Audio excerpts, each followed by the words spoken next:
Hi guys, welcome to the Bigg Boss reality show season 7. హౌస్లో ఇప్పటికే పౌరాస్త్ర టాస్క్ని సందీప్ అయితే అమర్దీప్కి ఎంచుకున్న విషయం పైన ఇంకా గోల డిస్కషన్ జరుగుతూనే ఉంది.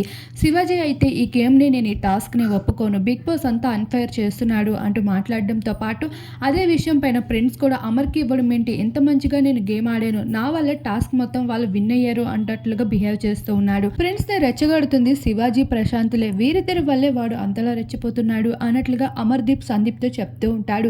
అలా వీరందరూ డైనింగ్ టేబుల్ దగ్గర తింటున్న సమయంలో ప్రశాంత్ అయితే రావడం జరుగుతుంది. అది కూడా ప్రశాంత్ ని నామినేట్ చేస్తున్న సమయంలో బాడీ స్టైల్ ఏ విధంగా పెడతాడో ఇప్పుడు అదే స్టైల్తో అమర్దీప్ దగ్గరికి ప్రశాంత్ వస్తూ ఉంటాడు. అది చూసిన అమర్దీప్ కి కోపం వస్తుంది. సందీప్ అయితే లైట్ తీసుకోరా, వాడిని సెలెక్ట్ చేసుకోలేదని ఏదో బాధలో ఉండుంటాడు అంటూ సందీప్ అయితే అమర్దీప్ ని నచ్చ చెప్తూ ఉంటాడు. మరొక వైపు వీళ్ళందరూ కలిసి డైనింగ్ టేబుల్ దగ్గర తింటూ ఉంటారు. అప్పుడు అమర్దీప్ అయితే రతికాని పొగుడతాడు. నేను నీ నిర్ణయాన్ని తప్పుగా అనుకున్నా గానీ నువ్వు చాలా తెలివైన అమ్మాయివని ఇప్పుడు అనిపిస్తుంది. అప్పుడు నువ్వు అంతలా రచ్చ చేయడానికి కారణం ఏంటో అనేది ఇప్పుడు నాకు అర్థమైంది అంటూ సందీప్ రతికల ముందు అమర్దీప్ అయితే రతికని పొగుడుతూ కనిపిస్తాడు.